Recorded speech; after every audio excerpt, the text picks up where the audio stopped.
میں جو بار بار شادیاں بچے پیدا، لوگ اس کو مذاق سمجھتے ہیں کہ اس مولوی کو اس کے علاوہ کوئی بات ہی نہیں آتی. دیکھو ابن تیمیہ رحمہ اللہ کا ایک ملفوظ ہے کہ تمہیں اگر حق اور باطل کی پہچان نہ ہو تو باطل کے تیروں کا رخ دیکھو کس طرف ہے. جہاں باطل کے تیر جا رہے ہیں اس کی مطلب یہ حق ہے.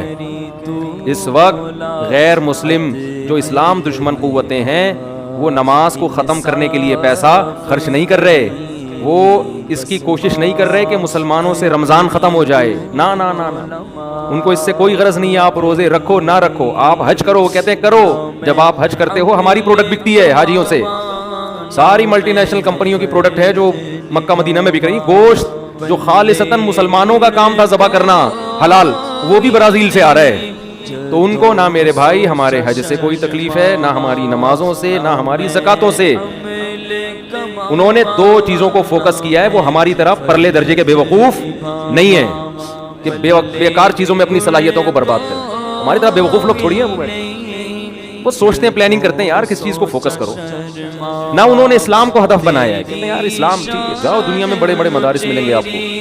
انہوں نے دو چیزوں کو فوکس بنایا ہے. ایک، معیشت پہ ہمارا کنٹرول رہے، یہ غریب رہیں، ان کے پاس دولت نہ آئے.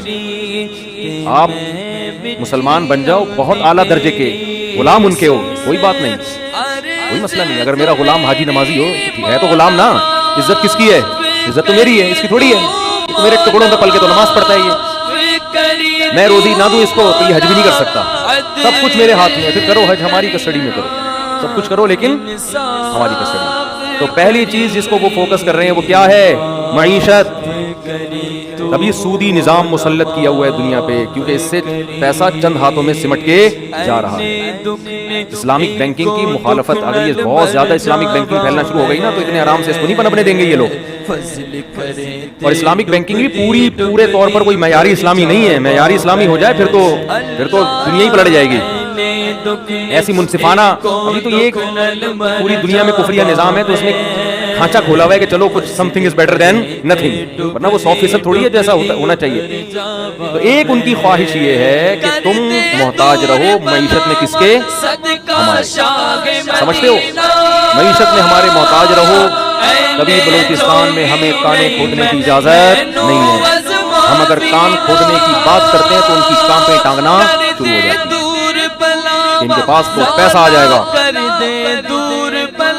اور یہ ہو جائے گا اور وہ ہو جائے گا.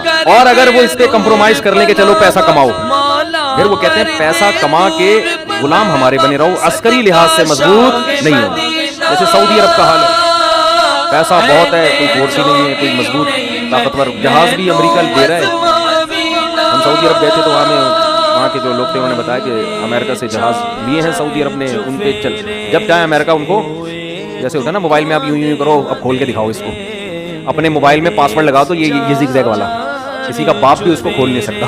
تو انہوں نے ایسے پاسورڈ لگائے ہوئے کہ جس دن ان کا میٹر گھوم گیا وہ ہچ پچ کر دیں گے، وہ جہاز اڑنے کے قابل رہیں گے ہی نہیں.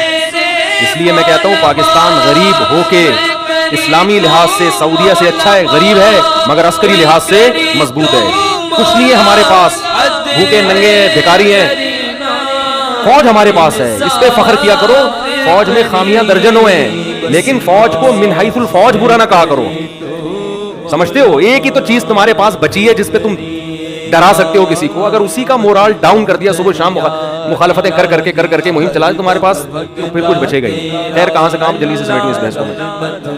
تو وہ چاہتے ہیں معیشت ان کے کنٹرول میں، کیونکہ معیشت کنٹرول میں ہوگی تو عسکری لحاظ سے بھی وہی مضبوط ہوگی. اور اگر معیشت معاشی لحاظ سے آپ ترقی کرتے ہیں تو بھی ان کے فرما بردار بن گئے. ایسا نہ ہو کہ آپ اخپل خود مختار ریاست بن جائیں. یہ نہیں.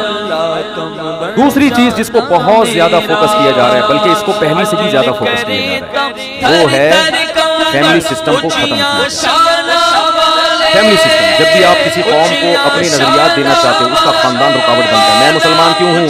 میرا باپ بھی مسلمان، میری ماں بھی مسلمان، میرے دادا بھی، میری نانی بھی، میری خالہ بھی، میرے ماموں بھی، میرے چاچا بھی. مسلم خاندان میں اللہ نے پیدا کیا.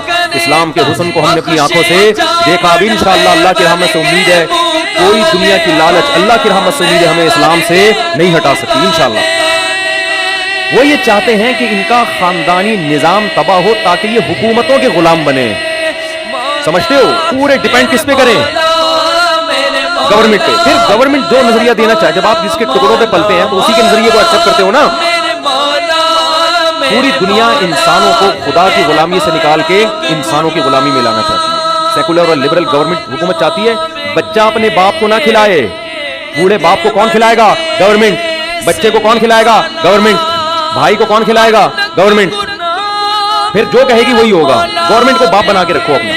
اسلام میں گورنمنٹ کی حیثیت مینجمنٹ کی ہے. ایک دوسرے کے حقوق اسلام نے بتا دیے کہ اس کے اس پر یہ حقوق. گورنمنٹ کا کام ہے ان حقوق کی پاسداری کرے, حقوق کو ضائع ہونے سے رکاوٹ بنے. بس وہ ایک ایسی چودھری ہے کہ محلے میں جو چودھری صاحب ہوتے ہیں نا, لوگ ان کے پاس شکایتیں لے کے آتے ہیں گاؤں دیہاتوں میں کہ بیٹا میرا نافرمان ہے, مجھے کما کے نہیں دیتا, تو چودھری صاحب بچے کو لے جا کے 2 تھپڑ لگا کے بولتے ہیں تو اپنے باپ کا خیال کر. تو وہ مینجمنٹ جو ہوگا نا, جو بھی علاقے کا بڑا ہوگا, وہ باپ نہیں ہوتا علاقے کا. وہ کیا کرتا ہے, جہاں غلطی ہو رہی ہے, ظلم ہو رہا ہے, اس ظلم کو کنٹرول کرے. تو یہاں بھی ایسا ہی ہے, اسلام میں گورنمنٹ کا کام معاشرے سے ظلم کو ختم کرنا. اب ظلم کی ڈیفینیشن کیا ہے یہ اللہ نے بتا دی ہے. باپ اگر کسی دن بچے کو تھپڑ مار دیتا ہے غصے میں, بچے کو یہ رائٹ نہیں ہے کہ وہ باپ کے خلاف FIR کٹوائے یا پولیس کو کمپلین کرے. نا نا نا نا, یہ بہت بڑا مجرم ہو جائے گا وہ. ہاں اسلام ضرور باپ کو یہ کہتا ہے کہ خام خواہ میں تھپڑ مارنے کی آپ کو اجازت نہیں ہے. خیر یہ بڑا طویل ٹاپک ہے. تو میں یہ جو بار بار کہتا ہوں نا, بے حیائی جو پھیلائی جا رہی ہے, دیکھو باطل جتنی کوشش خاندانی نظام کو توڑنے کی کر رہا ہے. کو ایجوکیشن, مجھے خدا کی قسم پنجاب میں کو ایجوکیشن دیکھ کر افسوس نہیں ہوتا, سندھ میں کو ایجوکیشن دیکھ کر افسوس نہیں ہوتا. جب میں KP جاتا ہوں, پشاور جاتا ہوں, وہاں کو ایجوکیشن دیکھ کر دل خون کے آنسو ہوتا ہے. ہماری پٹھان قوم جس کی غیرت کی مثالیں اور داستانیں, جن کی عورتوں کے ناخن دیکھنا ناممکن تھا, کیسے نئی نسل کو, جوان لڑکے لڑکیوں کو ایک ہی ڈیسک پہ بٹھا کے پڑھایا جا رہا ہے. یہ نسل برباد ہو جائے گی, اگلی نسل اس میں وہ غیرت اور حمیت ختم ہو جائے گی. بچاؤ بھائی اس کو, خدا کے لیے دینی تنظیمیں آواز اٹھائیں. ہمیں کو ایجوکیشن سسٹم نہیں چاہیے. اگر ہماری دینی تنظیمیں اس پر دھرنے دے دیتی کہ ایک لا پاس کر دو, کو ایجوکیشن کو ختم کر دو, خدا کی قسم سب سے پہلے میں آواز اٹھاتا آپ کے حق میں.